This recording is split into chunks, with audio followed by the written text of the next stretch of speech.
Hey guys, what's up? My name is Tiff, and in this episode, I'm going to be showing you everything transition related and how to make the best transitions right within the Splice app. I'm going to be showing you this really cool magic trick that essentially you will be changing from your pajamas to your day clothes with really cool transitions that are sure to captivate your audience's attention.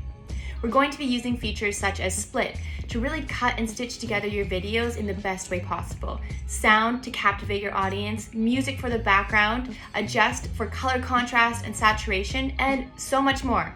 Okay, enough of me talking, let's get started. First, here is the full magic trick that we will be recreating within the Splice app.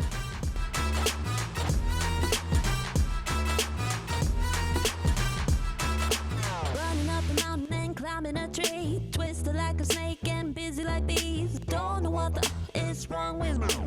Don't know what the is wrong with me. Pumping up the volume. Okay, time to get started. Open up your Splice app, and the first thing we're going to do is split the videos where we want the transitions to happen. The first transition takes place when the blanket is covering the entire body. You're going to want to cut the video right when the body is completely covered by the blanket. Next, I'm going to delete the part of the video where you can see the blanket being thrown over my head. Next, I'm going to take the video where I'm wearing a different outfit and place it right next to the video we just cut wearing the pajamas. And I'm going to split this video right in the same place I did the first one where the blanket is covering my body. And that's our first transition. You can see it seamlessly transitions from your pajamas to your day clothes. Okay, next we're going to do the same thing, but jumping into the air wearing socks and in the air having shoes put on for the transition. For this, you're going to want to split the first video in socks right when you are in the air jumping. Then I'm going to use media to import a similar video of me jumping, but this time with shoes on. And I'm going to split the video in the same place I did with wearing socks, so it looks like the transition is happening in the air. Okay, the next transition is probably one of my favorites. It starts with my hair down, and then as it covers the camera, when I come up, my hair is up in a pony. I'm going to cut the first clip with my hair down right when it's covering the camera, and then import another video where my hair is up. And for this clip with my hair up, I'm going to start it when it's covering the camera for a seamless transition that when I come up, my hair is in a pony. Okay, now it's time to make our videos pop. I love going into adjust, saturation, and bringing up the saturation to really make that video va-voom, I guess you could say. Also, in the right-hand corner, the two check marks, if you click on them, the saturation that you just applied will apply to all the video clips. Also, another tip I really like to do is use sharpness to make my videos a little bit more crisp. Okay, back to our transitions. I use speed to speed up my transitions a little bit to make them appear even more seamless.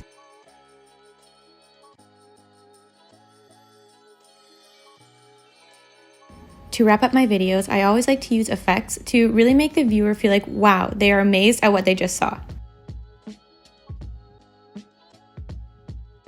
And to enhance this even more, I'm going to go to sounds and choose a really cool sound effect.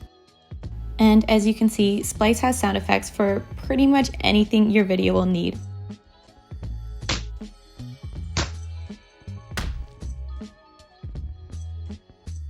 And then I'm just going to drag the sound right over top of the cool effect.